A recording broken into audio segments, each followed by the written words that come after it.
আর দুইজনই বেকার। কলেজ ভার্সিটিতে পড়ে পড়ালেখা বেকার করছে, হয়ে আছিস, বেকার। দেশের পরিস্থিতি খারাপ। তো তোদেরকে একটা পরামর্শ দিই, বলেন তো চাচা, কি পরামর্শ আপনি দিবেন? তোরা ব্যাংক থেকে কিছু টাকা ঋণ নে, ঋণ নিয়ে তোর বাপের চিকিৎসা কর, আর বাকি টাকা দিয়ে একটা ছোটখাটো খামার দে। তাহলে তোর বাপও সুস্থ হয়ে যাবে, আর খামার দিয়ে ওই টাকা যেগুলো ইনভেস্ট করবি ওগুলো দিয়ে পরে আবার শোধ করে দিবি। আচ্ছা, দুইজনে করি, দুইজনেই তো আমরা বেকার, যদি দুইজনের একটা কর্মসংস্থান হয়। আচ্ছা তাইলে চল ব্যাংকে গিয়ে ঋণ নিয়ে কাজ শুরু করি। আচ্ছা আত্মাহারিক টিভি, অহিরালয় উদ্ভাসিত জীবনের জন্য। আসসালামু আলাইকুম ওয়া রাহমাতুল্লাহি ওয়া বারাকাতুহু। ইন্নাল হামদুলিল্লাহি ওয়াহদা ওয়াস সালাতু ওয়াস সালামু আলা রাসূলিল্লাহ, আম্মা বাদ। আল মারকাজুল ইসলামী আস-সালাফি, নওদাপাড়া, রাজশাহী এর দশম শ্রেণী শিক্ষার্থীবৃন্দদের পক্ষ থেকে স্টাডি ট্যুর 2024 এ উপলক্ষে ছোট্ট নাটিকার ব্যবস্থাপনা করা হয়েছে। উক্ত নাটিকাটি হচ্ছে একজন আদর্শ খামারি। তো বাংলাদেশ একটি মধ্যম মানের উন্নত দেশ। বাংলার প্রতিটি মানুষ চায় বাংলাকে উন্নত রাষ্ট্র হিসেবে গড়ে তুলতে, কিন্তু বর্তমানে এদেশে 25 লক্ষাধিক বেকার যুবক রয়েছে। তাহলে কিভাবে বাংলাদেশ একটি উন্নত রাষ্ট্র হিসেবে পরিণত হবে? এই 25 লক্ষাধিক যে সকল শিক্ষিত যুবক রয়েছে, তারা এদেশের কলেজ ও বিশ্ববিদ্যালয় থেকে অনার্স মাস্টার্স ডিগ্রি অর্জন করেছে, কিন্তু তারা শিক্ষিত হয়েছে বটে, কিন্তু তারা আজ বেকার, চাকরির অভাবে। শুধু বেকারই নয়, বরং তারা তাদের মা বাবা, পরিবার ও সমাজ ও দেশের কাছে বোঝা হয়ে দাঁড়িয়েছে। বর্তমান এই তাদের দুর্দশা। এমনই দুজন শিক্ষিত বেকার হচ্ছে আব্দুল হাদি ও সিয়াম। তারা উভয়ই মধ্যবিত্ত পরিবারের টানাপোড়েনের মধ্য দিয়ে তাদের পরিবার দিনানিপাত হয়। আজকের এই নাটিকাটি তাদের জীবনকে কেন্দ্র করেই, কিভাবে তারা তাদের জীবনের কষ্টের দিনগুলোকে অতিবাহিত করে সফলতার যশোদারে পৌঁছাতে সক্ষম হয়। চলুন আব্দুল হাদির পিতা সম্পর্কে একটু জেনে নিই। আব্দুল হাদির পিতা জনাব আব্দুল আহাদ, তিনি একজন পরিশ্রমী কৃষক ছিলেন। তিনি নিজের জমির পাশাপাশি অন্যের জমিতেও মাঝে মধ্যে কাজ করেন। এমনই ভাবে অন্যের জমিতে কাজ করতে গিয়ে তিনি একদিন অসুস্থ হয়ে পড়েন। অতঃপর আব্দুল হাদি ও তার পিতা জনাব আব্দুল আহাদের জীবনে কি ঘটে তা আমরা একটু দেখে আসি। ভেবেছিলাম ছেলেকে বিশ্ববিদ্যালয়ে পড়িয়ে পড়ালেখা শেষে পরিবারের হাল ধরবে, কিন্তু আজকে তাকেই পড়ালেখা শেষ করে পকেট খরচের টাকা দিতে হচ্ছে। আল্লাহ, ও ও আল্লাহ, ও কে কোথায় আছিস রে? বুকে ব্যথা ধরেছে। চাচা, চাচা আপনার কি হয়েছে চাচা? বুকে ব্যথা ধরেছে। পানি পানি চাচা, পানি। চাচা, আব্দুল হাদি, আব্দুল হাদি।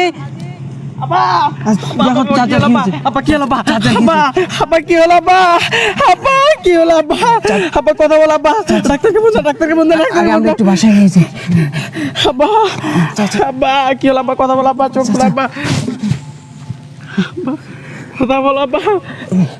আমি ডাক্তারকে ফোন দাও।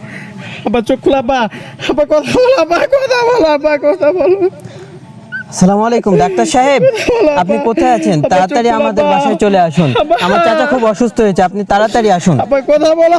চোখ খোলা। ডাক্তার চলে আসছে। চোখ খোলা। চাচা, ডাক্তার চলে আসছে। আসসালামু আলাইকুম। কি হলো? এটা কি আব্দুল আহাদ সাহেবের বাসা? জি ডাক্তার সাহেব, আপনি তাড়াতাড়ি আসুন। জি প্লিজ একটু সাইডে সরুন, প্লিজ দেখুন, প্লিজ একটু সাইডে সরুন। দেখেন তো চাচা, দেখি। আল্লাহ, আচ্ছা আল্লাহ, কি যে হলো চাচার হঠাৎ?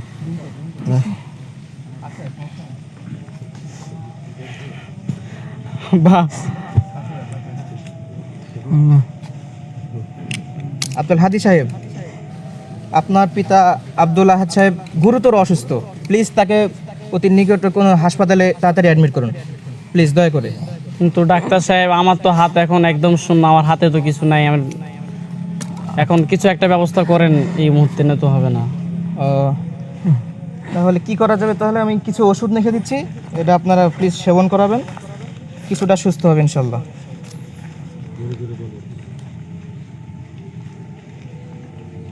প্লিজ এই ওষুধগুলো আনিয়ে নেবেন এবং তাকে সেবন করাবেন।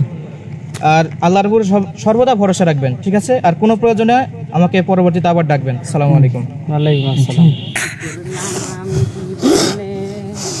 আব্দুল হাদি না?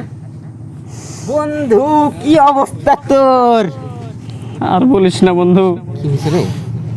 কালকে বিকেলবেলা আব্বা মাঠে এলো কাজ করতে, এসে করতে করতে হঠাৎ করে পড়ে গেল। পড়ে যাওয়ার পর ডাক্তার ডাকলাম, ডাক্তার এলো।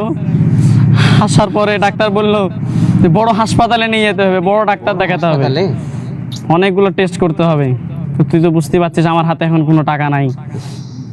ডাক্তারকে বললাম যে আপাতত কিছু দেন, মেডিসিন লিখলো। এখন আব্বার অবস্থা খুবই খারাপ। পরশু দিনে তো ভালো দেখলাম রে তোর বাপকে, আজকে অবস্থা। ভাই তুই আমাকে 20,000 টাকা ধার দে না ভাই। 20,000 টাকা? ভাই একটু দয়া কর ভাই, 20,000 টাকা ধার দে, তোকে আমি কই পাবো পরিশোধ রে? করে দিব ভাই। তুই তো জানিস আমার অবস্থা, দুইজনের অবস্থা তো আমাদের একই, দুইজনে বেকার, কি যে করি। আচ্ছা কিছু তো করতে হবে। কি যে করি এ চাচা, চাচা এইদিকে একটু আসেন চাচা। কি হয়েছে? কি ব্যাপার? সমস্যা হয়েছে তো একটু বসেন। কি হয়েছে?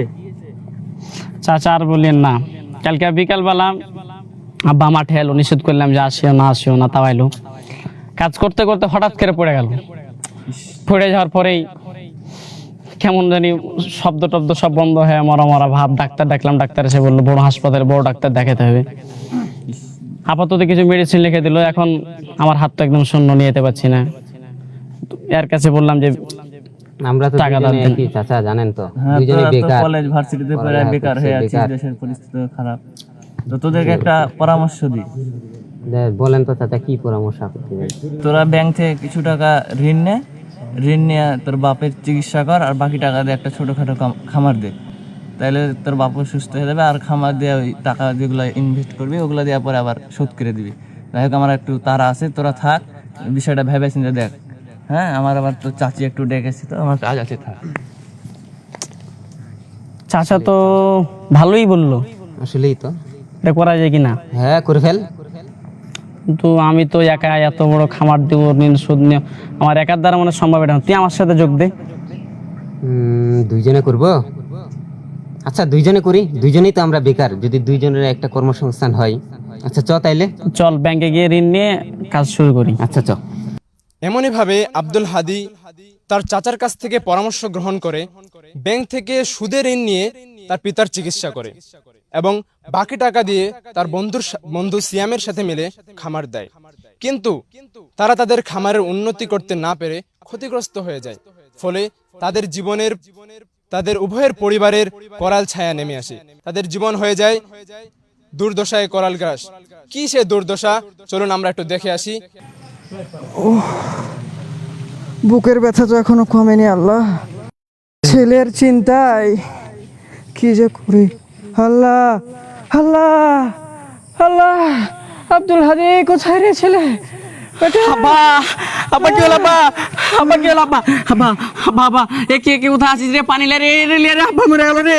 এ ফয়সাল করে দৌড়ে রে আবার কি গেল রে? দৌড়ে আবার কি গেল আব্বা? চাচার কি হলো? আব্বা হঠাৎ করে ডাক্তারকে বল দে। আব্বা কথা বল আব্বা, আব্বা কথা বল আব্বা, আব্বা কথা বল আব্বা, আব্বা চোখ খোল আব্বা, আব্বা চোখ খোল আব্বা। আবার আমার চাচা হঠাৎ করে আবার অসুস্থ চোখ হয়ে খোলা, গেছে, আব্বা। একটু আপনি তাড়াতাড়ি আসুন।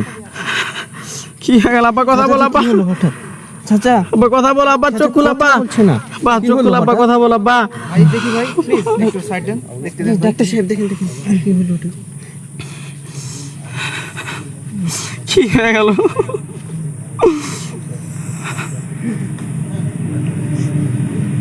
আব্দুল হাদি সাহেব, আপনার পিতা আব্দুল আহাদ সাহেব আসলে মারা গেছে।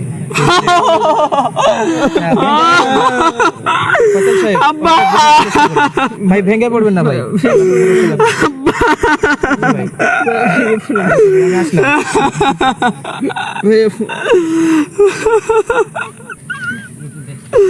আসসালামু আলাইকুম। হ্যাঁ সিয়াম ভাই, আপনি কোথায় আছেন? একটু আজকে আমাদের বাসায় চলে আসুন সিয়াম ভাই। আসসালামু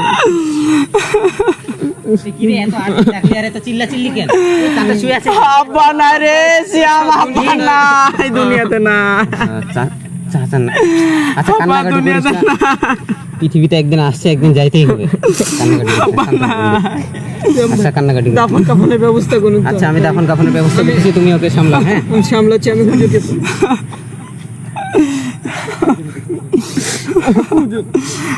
আসসালামু আলাইকুম হুজুর সাহেব, আমার চাচা হঠাৎ করে মারা গিয়েছে, আপনি একটু চলে আসুন এবং তার আড়াইটার সময় তার জানাজা। চলে আসুন হুজুর সাহেব।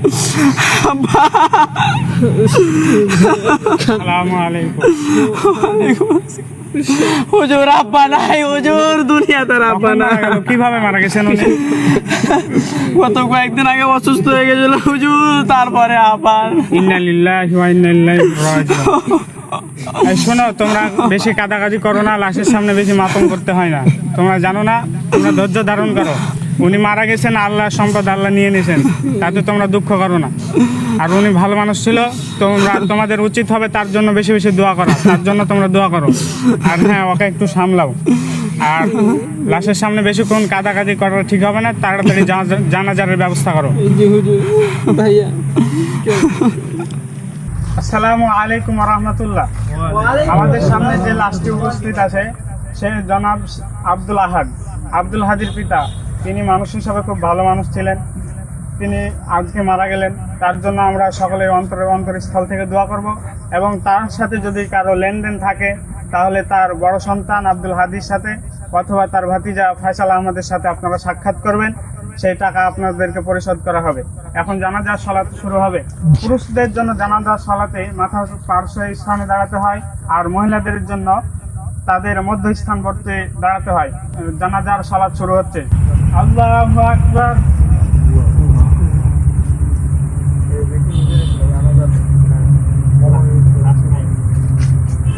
আসসালামু আলাইকুম ওয়া রাহমাতুল্লাহ। আসসালামু আলাইকুম ওয়া রাহমাতুল্লাহ। এভাবে আব্দুল হাদির পিতা জনাব আব্দুল আহাদ, তিনি তার সন্তানের টেনশনে, তার সন্তান বেকার, তার চাকরি হচ্ছে না বিশ্ববিদ্যালয় থেকে পাশ করার পরও, এই টেনশনে তিনি একদিন হার্ট অ্যাটাক করে মৃত্যুবরণ করেন। এরপরই আব্দুল হাদির জীবন হয়ে পড়ে একে তো খামারের ক্ষতি, অপরদিকে বাবার মৃত্যু। সে যেন কিংকর্তব্য বিমূঢ় হয়ে যায়। একদা তার বন্ধু সিয়ামের সাথে রাস্তার পাশে আলাপ আলোচনাকালে তাদের ইমাম সাহেবের আগমন ঘটে। অতঃপর তারা ইমাম সাহেবের কাছ থেকে যে পরামর্শ গ্রহণ করে তা আমরা একটু শুনে আসি। কি হলো রে?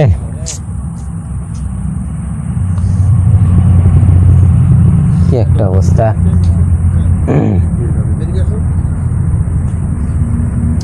কার পাল্লায় পড়লাম রে ভাই, জীবনটাই তছনছ হয়ে গেল। আসলে রে, আগের দিনগুলোও তাই ভালো ছিল, এখন তো দিন আরো খারাপ কাটছে, তার উপর মাথার উপর ঋণের বোঝা।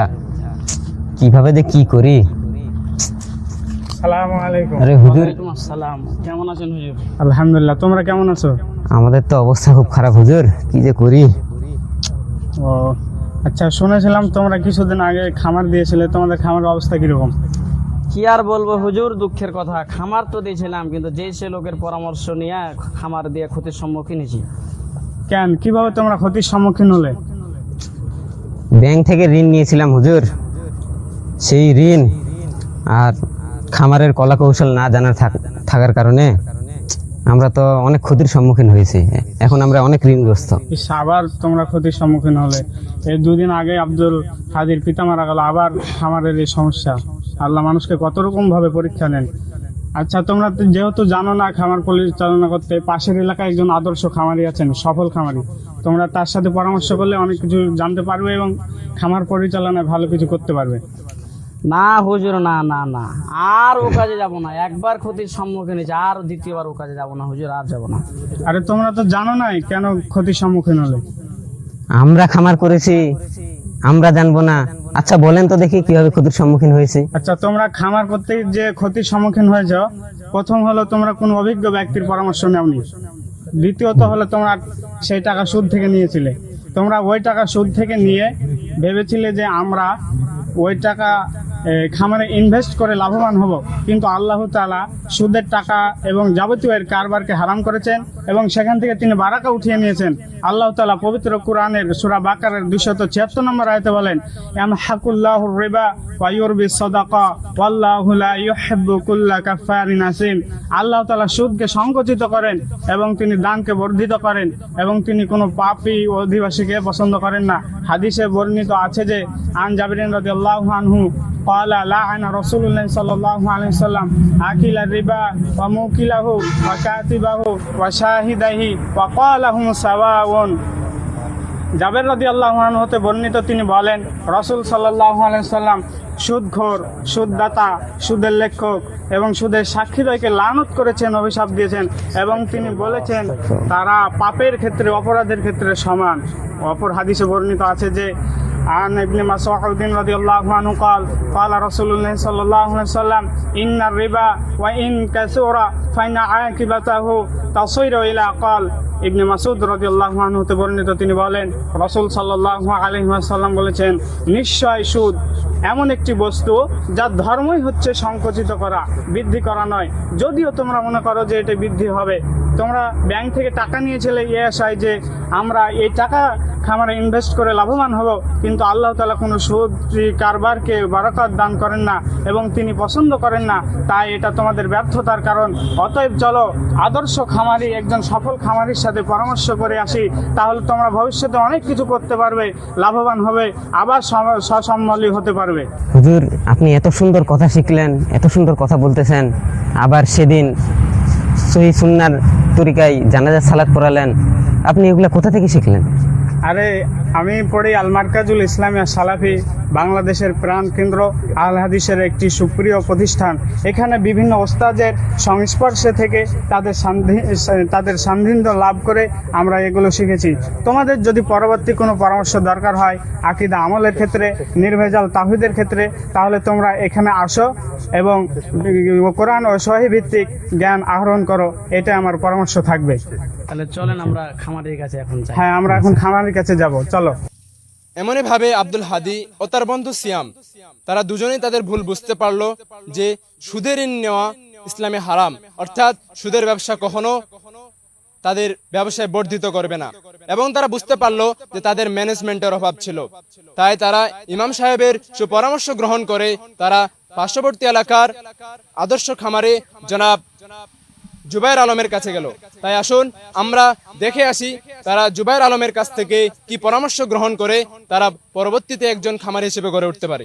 আসো, তোমরা খামারের কাছে আসো। জি। আসসালামু আলাইকুম। আসসালামু আলাইকুম। আরে হুজুর যে, বসো বসো।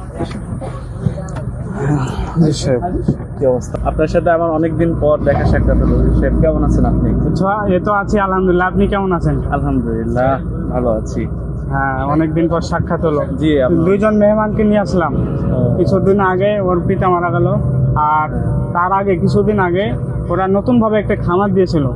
দুজনে বেকার যুবক, কিন্তু সেই খামারে ভালো করে ডেভেলপমেন্ট করতে পারলো না, তারা লস্ট হয়ে গেল। তাই আপনার কাছে সুপরামর্শ নেওয়ার জন্য এবং তারা ডেভেলপমেন্ট করার জন্য সামনে ওদেরকে নিয়ে এসেছি। আমাদের পরিচিত একটু বলতে হচ্ছে আব্দুল আহাদ ভাইয়ের ছেলে না, আব্দুল হাদি? হ্যাঁ হ্যাঁ, জি জি জি। আব্দুল আহাদ ভাই খুব ভালো, আমার সাথে খুব ভালো সম্পর্ক ছিল, উনি খুব ভালো লোক ছিলেন। ঠিক আছে, তাহলে আমরা বসি। এই করিম সাহেব, আমাদের জন্য কিছু একটু নাস্তা পানির ব্যবস্থা করেন। আচ্ছা ঠিক আছে। তো আমরা মূল পয়েন্টে আসি, হচ্ছে তোমরা কিভাবে খামারে লস করলা, একটু আমাকে যদি শর্টকাটে বোঝাতা। জি জি। প্রথমে আমরা খামার একজন অনভিজ্ঞ ব্যক্তির পরামর্শ করেছিলাম এবং ব্যাংক থেকে ঋণ নিয়েছিলাম এবং ম্যানেজমেন্ট আমাদের জানা ছিল না, যার কারণে এই ক্ষতির সম্মুখীন হয়েছে। একজন খামারি খামার করতে গেলে তার কয়েকটি বিষয় জানতে হবে। তার মধ্যে খুবই গুরুত্বপূর্ণ বিষয় হচ্ছে তিনটি। 1 নম্বর, তার ভালো খাদ্য ব্যবস্থা থাকতে হবে। 2 নম্বর ম্যানেজমেন্ট। 3 নম্বর যোগাযোগ ব্যবস্থা। এখানে খাদ্য ব্যবস্থার মধ্যে কয়েকটি ভাগ আছে। সে প্রথম ভাগ হচ্ছে, যদি কেউ খামার করে তার আগে তাকে ঘাস চাষ করতে হবে। আপনারা কি ঘাস চাষ করছিলেন? না, সেটা তো করা হয়নি। দেখেন, তাহলে আপনারা কিভাবে লাভবান হবেন? আপনারা প্রথমেই ভুল করছেন। দ্বিতীয়ত, আপনারা যদি লাভবান হতে চান তাহলে আপনাদেরকে একটা ভালো খাবার তৈরি করতে হবে। আপনারা কি খাবার কখনো তৈরি করছেন? খাবার তো তৈরি করিনি, ফিট বাজার থেকে ফিটের বস্তায় কিনেছি অনেক। ওহো, তাহলে তো আপনারা লসের মধ্যে পড়ে গেছেন। তা আমরা এখান থেকে একটু জেনে নিই যে কীভাবে আমরা খাবার তৈরি করতে পারি। ধরেন, আমরা খাবার, একটা সুষম খাবার গরুর জন্যে আমরা সুষম খাবারের একটা তালিকা তৈরি করি। সেই অনুযায়ী আমরা 60 কেজি গুঁড়া ধানের গুঁড়া দিতে পারি এবং 10 কেজি ভুট্টা 10 কেজি গম বা গমের ভুসি এই জাতীয় খাবার এবং 10 কেজি খৈল এবং 5 কেজি হচ্ছে ডাল, মানে নিম্ন কোয়ালিটি বাজারে কিনতে পাওয়া যায় এই ডাল, এবং কিছু মেডিসিন, এই দিয়ে আমরা টোটাল একটা 100 কেজির খাবার তৈরি করতে পারি। এভাবে আপনাদের যদি বড় বড় আরও যদি প্রয়োজন হয়, এইভাবে আপনারা আস্তে আস্তে বাড়াতে পারেন। তো আমরা দ্বিতীয় যে বিষয়, এটা হচ্ছে ম্যানেজমেন্ট। একটা খামার করার পূর্বে তার ম্যানেজমেন্ট কিন্তু খুবই জরুরি। আমরা যদি খামার করার পূর্বে যদি ম্যানেজমেন্ট না জানি, তাহলে আমাদের খামার কিন্তু অতি দ্রুতই বন্ধ হয়ে যাবে। তো ম্যানেজমেন্টের কয়েকটি স্তর আছে, সেই স্তর সম্পর্কে আমরা জেনে নিই আগে। সেটা হচ্ছে প্রথম স্তর যেটা, সেটা হচ্ছে নিজেকে পরিশ্রমী হতে হবে। দ্বিতীয় যে স্তর সেটা হচ্ছে পরিচর্যা, গরুকে পরিচর্যা করতে হবে। ওই গরুটাকে কখন গোসল করাতে হবে, কখন খাবার দিতে হবে, মানে টাইম অনুযায়ী আপনাকে পরিচর্যা করতে হবে। তৃতীয় বিষয়, গরুর স্বাস্থ্য সুরক্ষা এবং তাদেরকে নিয়মিত টিকা দিতে হবে। আপনাদের জানতে হবে বাংলাদেশে কতগুলোই গরুর রোগ আছে এবং সেগুলো ভ্যাকসিনেশন আমরা করছি কিনা। চতুর্থ যে বিষয় সেটি হচ্ছে গরুর জাত চিনতে হবে। আপনারা কি গরুর জাত চিনেন? না, গরুর জাত আমরা চিনি না, বাজারে গিয়েছি যেটা পছন্দ হয়েছে কিনে নিয়ে চলে এসেছি। তাহলে আপনারা গরুর জাত কিনে নিয়ে, আপনাদের খামারটা ছিল গাভীর, আপনারা গাভীর গরুর ভালো জাত আপনারা চিনতে পারেনি। আমাদের বাংলাদেশে কয়েকটি গরুর জাত আছে, যেরকম Sahiwal, Friesian, Holstein Friesian, Brahma ইত্যাদি অনেক জাত আছে আমাদের গরুর। পঞ্চম যে বিষয় সেটি হচ্ছে যে গরু থেকে আমাদের বাড়তি আয় করতে হবে। আপনারা কি বাড়তি আয় জানেন এই সম্পর্কে? বাড়তি তো খরচই হয়ে যায় আমাদের। এই যে দেখেন, আপনারা কত ভুল করে চলে গেছেন, কিন্তু অথচ শুধরান নেই আপনারা। বাড়তি আয়, যেরকম আমরা বায়োগ্যাস তৈরি করতে পারি। এই বায়োগ্যাস তৈরি করার মাধ্যমে আমাদের ফ্যামিলির যেই রান্না বাড়ার কাজে গ্যাস লাগে, এখানে আমরা কিন্তু মোটা অঙ্কের টাকা বাঁচাতে পারি। আর দ্বিতীয়ত যে বিষয়টি হচ্ছে সেটা হচ্ছে আমরা কম্পোস্ট সার তৈরি করতে পারি। আমরা কম্পোস্ট সার সম্পর্কে কি জানি? না, এগুলা তো কিছুই জানতাম না। এই যে দেখেন, আপনারা আপনাদের অজানা ছিল আপনাদের কত অজানা থাকার কারণে আপনারা বাড়তি আয় করতে পারেননি। আপনারা খামার দিয়েছেন ঠিকই, কিন্তু ভালো ম্যানেজমেন্ট করতে পারেন। তো আমরা কম্পোস্ট সার সম্পর্কে জানি। এটা গরুর গোবর থেকে তৈরি করা হয় এবং এটা আপনারা বছরের শেষে আপনার একটা মোটা অঙ্কের এখান থেকে টাকা ইনকাম করতে পারেন। আর তৃতীয় যে বিষয়টি সেটি হচ্ছে নিজস্ব গরুর খামারের দুধ দিয়ে বাই প্রোডাক্ট তৈরি করতে পারি, যেমন মিষ্টি জাতীয় খাবার তৈরি করে বাজারে বিক্রি করতে পারি। আর আমরা যে তৃতীয় নম্বর স্তর যেটা আমরা বলছিলাম, যোগাযোগ ব্যবস্থা। আমাদের যদি যোগাযোগ ব্যবস্থা যদি না ভালো হয়, আমরা কিন্তু খামার করে ডেভেলপমেন্ট করতে পারবো না। কেমন যোগাযোগ ব্যবস্থা? আপনি খামার করছেন, কিন্তু আপনার মাঝে সাঝে প্রাণী সম্পদ অধিদপ্তরের কাছে যে প্রশ্ন করতে হবে বা ওনাদের কাছে ঊর্ধ্বতন কর্মকর্তাদের কাছে যে জিজ্ঞাসা করতে হবে আপনার পশুদের সম্পর্কে। আপনারা কি প্রাণী সম্পদ অধিদপ্তর সম্পর্কে জানেন? প্রাণী অধিদপ্তর সম্পদ আমাদের এলাকাতে আছে কিনা তাই তো জানি না। এই যে আপনারা কত ভুল করছেন। দেখেন, প্রত্যেকটা উপজেলায় একটি করে প্রাণী সম্পদ অধিদপ্তর আছে, সেখানে বড় বড় ডাক্তার আছে। সেখানে যে যদি আপনারা পরামর্শ নিতেন, তাহলে আপনাদের গরুর রোগ সম্পর্কে আরো ইত্যাদি ইত্যাদি আপনার সম্পর্কে আপনাকে কিন্তু বুঝাতো এবং আপনি ভালো করে বুঝতে পারতেন। আর যেটা দ্বিতীয় নাম্বার, যোগাযোগ ব্যবস্থা যেটা দ্বিতীয় নাম্বার, সেটা হচ্ছে বিজ্ঞ খামারিদের পরামর্শ নিতে হবে। বিজ্ঞ খামারিদের পরামর্শ নিতে হবে, এর মাধ্যমে আপনার খামারের বিভিন্ন সমাধান সমস্যা হবে। আশা করি আপনারা বুঝতে পারছেন। আর আপনারা যে দেখতে পাচ্ছেন যে আমার এই সফলতার কারণ হচ্ছে আমাদের হচ্ছে নাবা ডেয়ারি অ্যান্ড ক্যাটল ফার্ম। আপনারা অবশ্যই ভিজিট করে যাবেন, যাওয়ার সময় আমার এই খামারটা দেখে যাবেন এবং এই অনুযায়ী আপনারা আশা করি খামার শুরু করবেন। আর আপনারা যে খামার বন্ধ করছিলেন, আপনারা ইনশাল্লাহ আর বন্ধ করেন না, আমার পরামর্শে আপনারা খামার শুরু করেন। আসসালামু আলাইকুম। সবই তো বুঝলাম, কিন্তু আমাদের কাছে তো এখন অর্থ নেই, আর পাশাপাশি আমরা ঋণগ্রস্ত। আরে কিসের কিন্তু? আহলে হাদিস আন্দোলন বাংলাদেশের অঙ্গ সংগঠন, বাংলাদেশ পেশাজীবী ফোরামের ঋণ আর সুব্যবস্থা রয়েছে। তোমরা কি জানো এটা? এটা ব্যবস্থা, এত সুন্দর সুব্যবস্থা আছে, হ্যাঁ আমরা আছে। কোনোদিন শুনেইনি, জানি না। সেই জন্য কোনো কাজ করার আগে ভালো করে জানতে হবে, অভিজ্ঞ ব্যক্তির পরামর্শ নিতে হবে, জিনিসটাকে আত্মস্থ করতে হবে, তারপরে সামনে করতে হবে, তাহলে ভালো রেজাল্ট পাবে। বুঝতে পারছো কি? জি জি হুজুর, জি। যদি আগেই এটা জানতে পারতাম তাহলে কতই না আমাদের জন্য ভালো হতো, এত বিপদ আপদ আসতো না। তাহলে আজকে আমরা যাই, দোয়া রাখবেন, ইনশাল্লাহ চাচা অবশ্যই দোয়া রাখবেন, অবশ্যই আমার আব্বার জন্য দোয়া করবেন, আল্লাহ যেন জান্নাতবাসী করে। ইনশাল্লাহ। খামার শুরু করার পরিচালনার পূর্বে আমাদের কিছু গুরুত্বপূর্ণ কথা, সেটা হচ্ছে যে আমরা খামার কেন শুরু করব। কারণ আমরা যদি দেখি আমাদের অধিকাংশ নবী রাসূল কিন্তু এই গরু পালন বা মেষ পালনে যুক্ত ছিলেন। এজন্য আমরা তরুণদের উদ্বুদ্ধ করব, আল্লাহ তাআলা আমাদের যে হালাল রিজিক ব্যবস্থা করে দিয়েছে, এটা যেন আমরা আমাদের জীবনে বাস্তবায়ন করতে পারি এবং সুন্দরভাবে যেন খামার পরিচালনা করতে পারি এবং সৃষ্টির সেবা করতে পারি। এর মাধ্যমে আল্লাহর যেন আমরা সন্তুষ্ট অর্জন করতে পারি। মাশাআল্লাহ, আপনার খামার সম্পর্কে তো শুধু ধারণা নাই, আপনি তো শুধু খামারই নন, একজন ইসলাম সম্পর্কে আপনার এত সুধারণা, সেটা তো আমি কল্পনা করতে পারিনি। মাশাআল্লাহ, জাযাকাল্লাহু খায়রান জাযিলা। আসসালামু আলাইকুম ওয়া রাহমাতুল্লাহ। এভাবেই আব্দুল হাদি ও তার বন্ধু সিয়াম মিলে আদর্শ খামারি জনাব জুবায়ের আলমের কাছ থেকে পরামর্শ গ্রহণ করে এবং জনাব খলিলুর রহমানের কাছ থেকে সুপরামর্শ গ্রহণ করে তারা পুনরায় খামার দিল এবং যথাযথ পরিচর্যা ও পরিশ্রমের মাধ্যমে পরবর্তীতে তারা মাওলানা জনাব জুবায়ের আলমের মতোই একটা আদর্শ খামারি হিসেবে গোটা দেশ ও জাতির কাছে পরিচয় লাভ করলো। এই ছিল আজকে আমাদের আদর্শ খামারির ছোট্ট একটি নাটিকা। আপনারা সবাই যদি পছন্দ করেন তাহলে আমাদেরকে লাইক, কমেন্ট, শেয়ার করবেন, শেয়ারের মাধ্যমে আমাদের পাশে থাকবেন। এ বলে শেষ করছি। আসসালামু আলাইকুম ওয়া রাহমাতুল্লাহ।